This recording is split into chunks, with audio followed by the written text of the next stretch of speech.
You're listening ad-free on Amazon Music.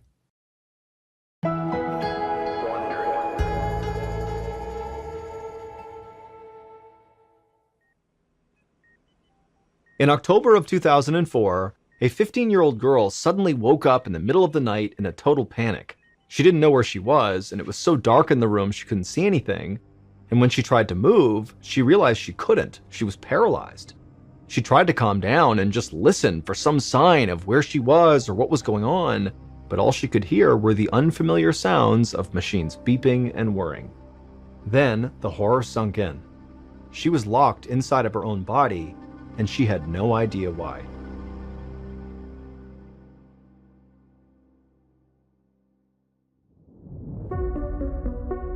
From Ballin Studios and Wondery, I'm Mr. Ballin, and this is Mr. Ballen's Medical Mysteries, where every week we will explore a new baffling mystery originating from the one place we all can't escape, our own bodies. If you like today's story, please invite the follow button to an overnight paranormal investigation at an abandoned hospital, and after you get inside, tell them you need to use the bathroom, but just proceed to leave and lock all the doors.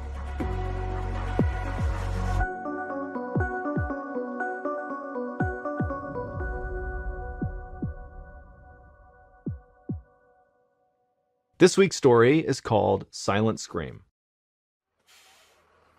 On a Monday morning in October of 2004, 15-year-old Gina Giese rode the bus to school in Fond du Lac, Wisconsin, a suburb about an hour outside of Milwaukee. As the bus hit a pothole, she felt her stomach lurch. She'd had a stomachache all morning and barely touched the toast her mom handed her for breakfast. Normally, Gina would have taken any excuse to miss school on a Monday, but today was different. It was the start of homecoming week at St. Mary Springs High School, and she had been looking forward to it since the end of summer vacation. It was also her first year on the varsity volleyball team, which was a big deal for a sophomore. Gina didn't want to miss practice for the big game against their rival school, which was taking place that Thursday. As the bus pulled into the school parking lot, Gina convinced herself that she'd feel fine once she saw her friends and got to class. But the moment she stood up from her seat, she felt heavy and sluggish. It was like an invisible weight was trying to pull her through the floor. It took all her energy just to make it to English class. She spent the rest of the day fighting to keep her eyes open until it was finally time to go home. Later that night, while watching TV, Gina felt her arm start to tingle. She shook it, but the tingling wouldn't go away. Gina decided that she was probably just fighting off a flu bug, and so she just needed a good night's rest. And so she went to bed, and it didn't take long for her to fall into a deep sleep. But when she woke up the next morning, she didn't feel any better. In fact, as the week went by, Gina still just did not get any better. By Thursday, she was still exhausted and feeling achy. But today was the day of her big volleyball game, and Gina was not going to miss it. She dragged herself out of bed, but when she reached for her robe, her arm felt like it was made of lead. But she shook it off and took a deep breath, and then headed to the bathroom. A few hours later, Gina took her spot on the volleyball court. She felt a bit queasy, but she chalked it up to pregame nerves. The stands were full of supporters chanting and eager to cheer her team on.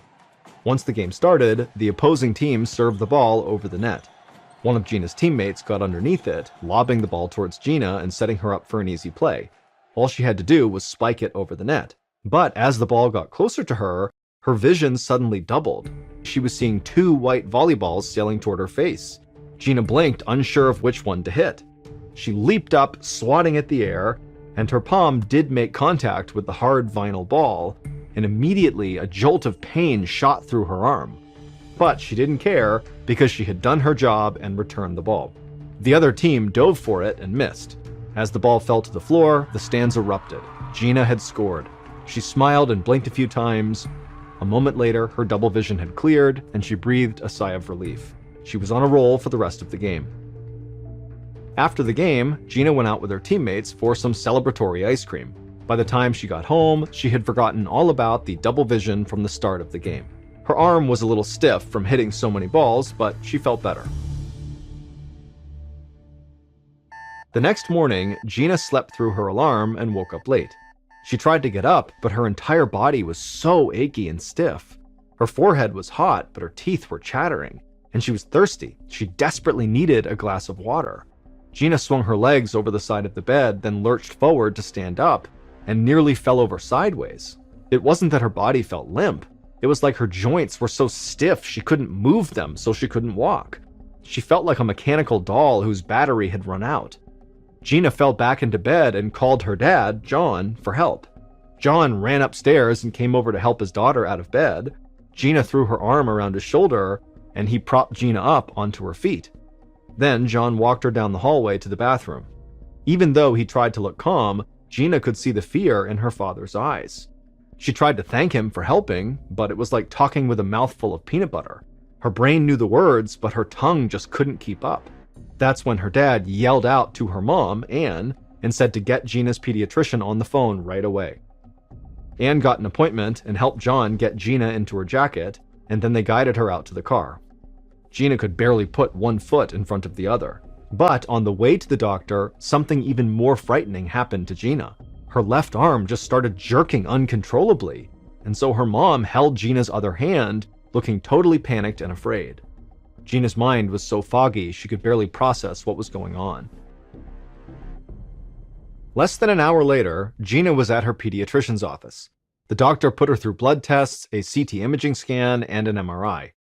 Once those were all done, they sent her to an examination room to wait for the results. Gina shivered as she sat on the thin paper stretched out over the doctor's examination table. Her arms still shook uncontrollably, and her parched mouth was filled with saliva. She had been drinking water, but nothing could quench her thirst. Eventually, there was a knock at the door, and Gina's doctor walked into the room. He had a calm demeanor, but Gina could see in his eyes that something was clearly wrong. He told Gina and her parents that there was clearly something going on to make Gina extremely sick, but he just didn't know what it was yet. Gina's blood work came back fine. The neurologist couldn't find anything on her CT scans either.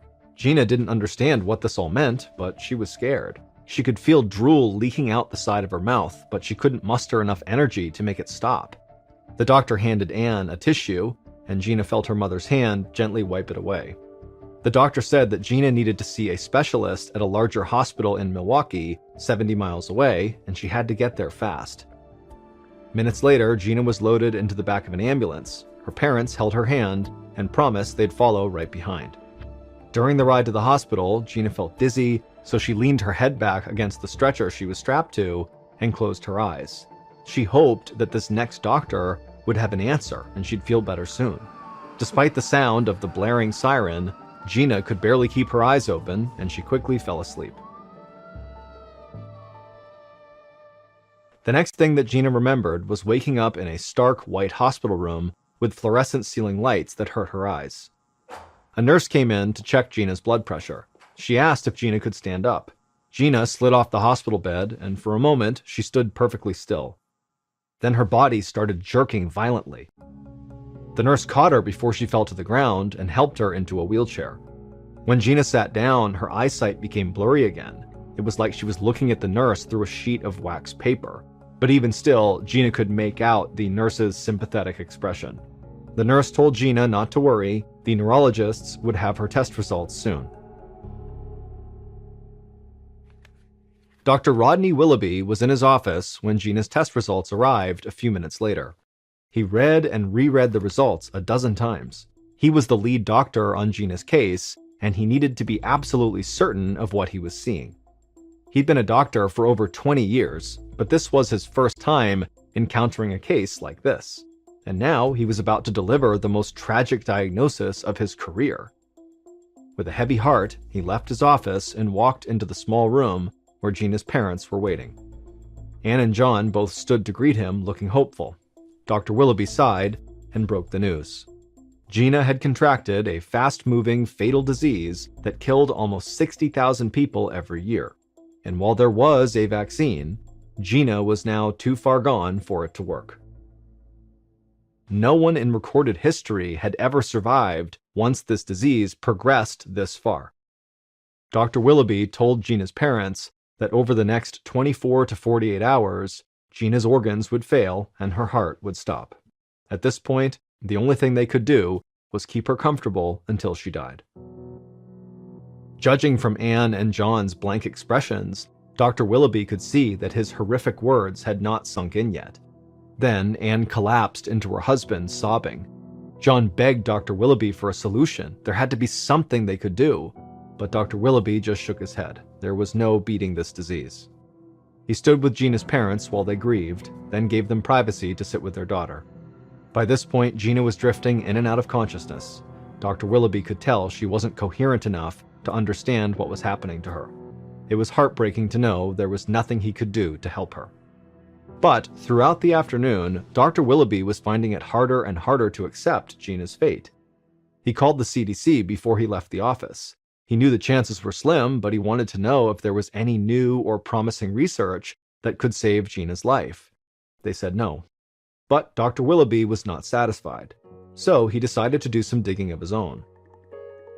Later that night, he pored over a stack of medical studies and published research. For hours, he flipped through page after page of the same grim findings, drinking coffee to keep himself awake. Finally, sometime past midnight, an autopsy report caught his eye. Until that point, most of the medical community assumed that Gina's disease caused organ failure by eating away at the brain. But this report suggested that wasn't actually true. The pathogens left the brain completely intact. Instead, the virus kills by disrupting the brain's ability to regulate necessary body functions like respiration and heart rate. That's what causes the body to shut down and die, but not by damaging the brain itself. Dr. Willoughby was even more fascinated by what he read next. The autopsy showed that just before each of these victims died, their immune systems actually began to fight back. That meant that the disease was beatable. It just caused organ failure too quickly for the immune system to react. Dr. Willoughby wondered if there was a way to temporarily shut down Gina's brain activity without killing her. If this could be done, her brain would be protected from the deadly viral attack. The pathogens would be prevented from causing her brain to malfunction and destroy her body. This would give her immune system time to produce antibodies and fight off the virus. That's when Dr. Willoughby came up with a radical idea. It was Gina's only hope. Gina's mother, Anne, was filled with dread as she and her husband walked into Dr. Willoughby's office the next morning. She was expecting a discussion on how to prepare for Gina's death. But when they sat down in front of the pediatrician, he told them about the shocking information he'd found the night before. At first, Anne began to feel some hope, but as the doctor went through the details of his plan, she felt like she'd fallen back into a nightmare. After the doctor was done explaining his radical plan, Anne just stared at him in disbelief. The doctor wanted to put Gina into a deep, medically induced coma to take her an inch from death, to the point that her brain was completely silent. She would have no thoughts and no signals to the rest of her body. Gina would be kept alive by machines. She would need to be kept in the coma for at least 10 days, hopefully long enough to fight off what was attacking her body. Dr. Willoughby admitted they would be gambling with Gina's life. No one had ever attempted anything like this before. If it didn't work, Gina would surely die. And even if the doctor's plan worked, and Gina's body managed to fight off the disease, there was no guarantee that she would even wake up from the medically induced coma. Her brain might never be able to regain its proper functions, and she would be left in a vegetative state dependent on machines to keep her alive for the rest of her life. The thought of that sent a shiver down Anne's spine, but if they wanted to save her daughter's life, this was their only option. Anne looked to John, and he nodded.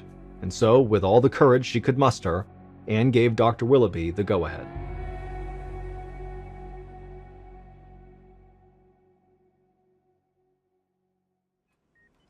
On October 10th, Dr. Willoughby and a surgical team gathered in the operating room. Gina was brought in, and the anesthesiologist administered drugs to induce a medical coma. The coma would help to regulate her routine brainstem functions, such as breathing and circulation. After the procedure was completed, Gina was wheeled back to the ICU. Dr. Willoughby barely left the hospital for the next few days. He would walk by Gina's room and hear the steady sounds of the machines that had taken over her body functions. He would see her parents were praying at her bedside. Dr. Willoughby prayed silently for Gina too. 10 days passed. The waiting was unbearable.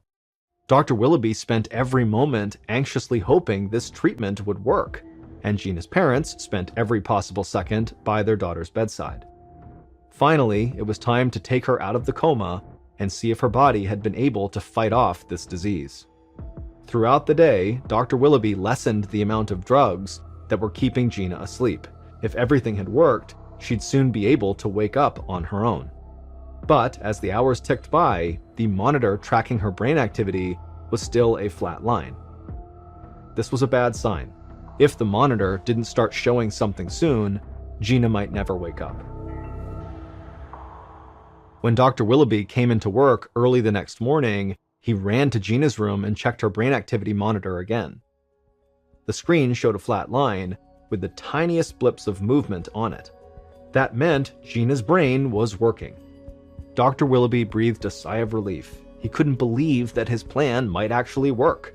But Gina still had not actually woken up from the coma. When Anne and John arrived at the hospital later that morning, Dr. Willoughby led them over to Gina's bedside. He positioned Anne right over Gina's face. Then he opened Gina's eyes with a speculum, which is a tool eye doctors typically use to keep patients from blinking.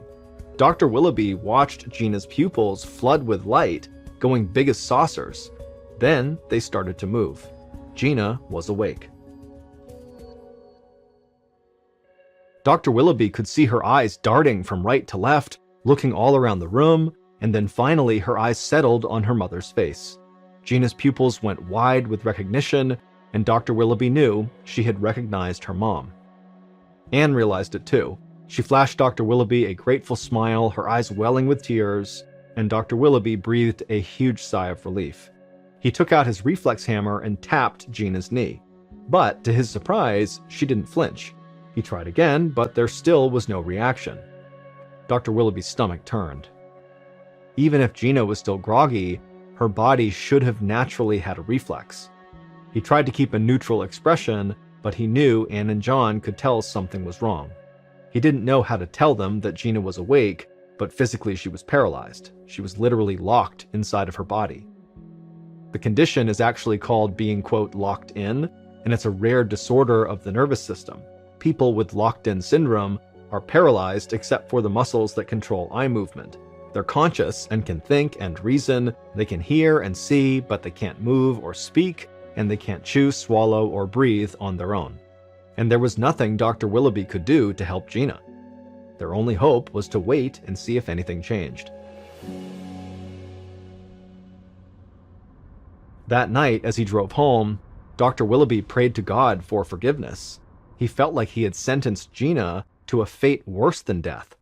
She could spend the next 60 years as a prisoner in her own body, able to think and reason and feel, but never move. He could imagine how terrifying it would be for Gina to be going through this, after almost dying of a deadly disease. When Dr. Willoughby returned to the hospital the next day, nothing had changed. Gina's eyes darted around the room, but her body remained motionless on the hospital bed. And the day after that was exactly the same. On the third morning after Gina had woken up, Dr. Willoughby arrived at the hospital full of dread. He stopped at Gina's room first and grabbed her chart from its holder on the door. Then he walked to Gina's bedside and removed the reflex hammer out of his breast pocket. Holding his breath, he gave her knee a soft tap. Gina flinched.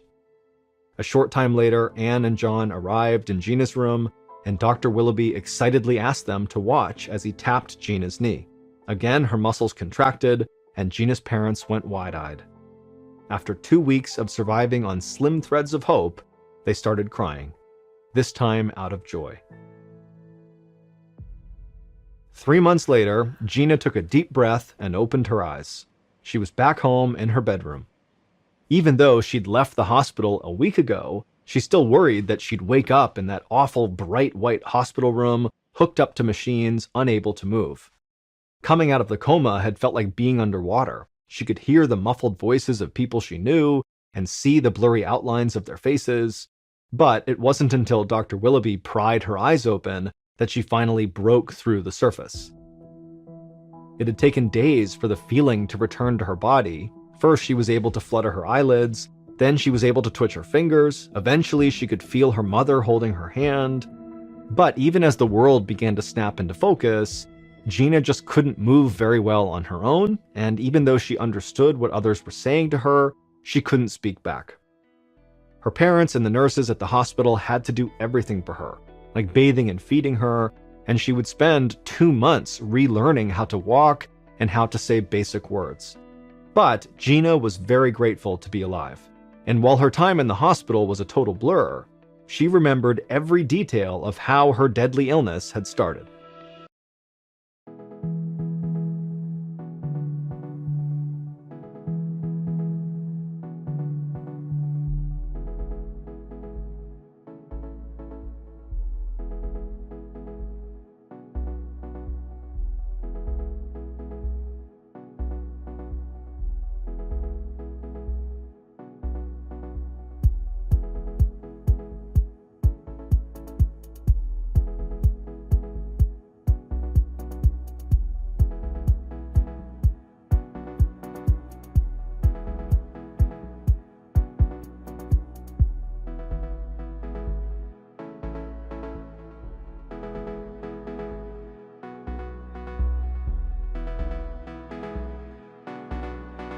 One month before her symptoms had appeared, Gina and her family had gone to Sunday Mass together at St. Patrick's Catholic Church.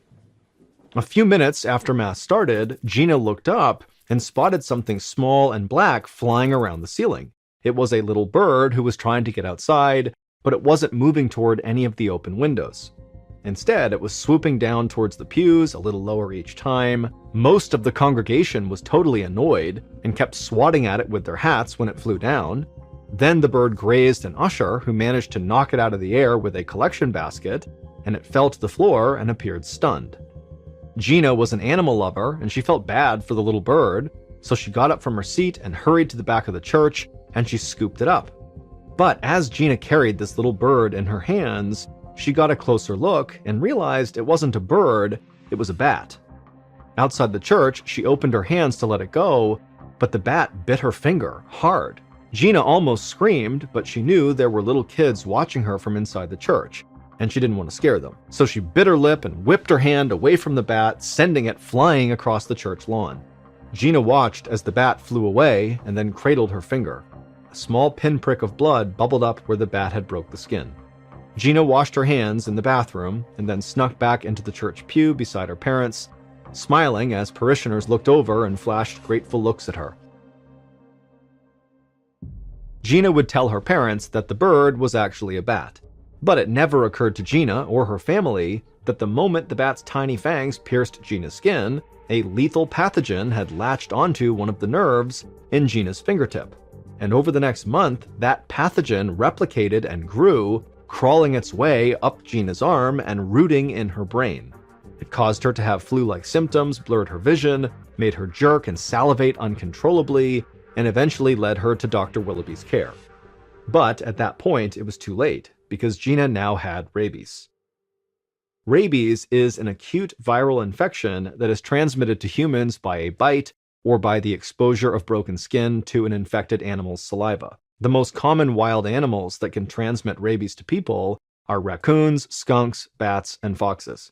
Domestic mammals can also get rabies if they're unvaccinated, like cats, dogs, and cattle.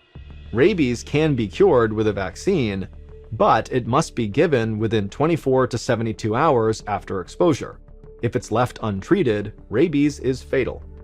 The virus causes significant and progressive damage to the brain and spinal cord, and by the time it's reached the brain, it's almost always too late to prevent death. Victims die painful deaths and experience delirium, abnormal behavior, hallucinations, and insomnia. But thanks to Dr. Willoughby's radical idea, Gina Giese became the first person to survive a case of full-blown rabies without a vaccine. Since then, other doctors have used the technique Dr. Willoughby pioneered to treat rabies patients when they are not eligible for the vaccine. It doesn't work every time, but sometimes the patient does pull through. It's now known as the Milwaukee Protocol. It took Gina 2 years to restore her language and motor skills, but she finished high school on time with the rest of her class, and then after graduation, she enrolled at Lakeland College to study biology because she wants to work with animals. In one of her classes, Gina studied bats, and over time, her fear of them melted away. Now, she absolutely loves them.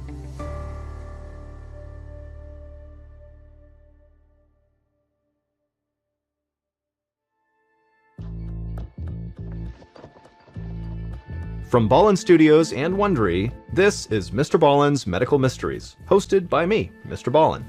A quick reminder, the content in this episode is not intended to be a substitute for professional medical advice, diagnosis, or treatment. This episode was written by Aaron Lan. Our editor is Heather Dundas. Sound design is by Ryan Potesta. Coordinating producer is Sophia Martins. Our senior producer is Alex Benedon. Our associate producers and researchers are Sarah Vitak and Tasia Palakonda. Fact-checking was done by Sheila Patterson. For Ballin Studios, our producer is Alyssa Tomanang. Our head of production is Zach Levitt.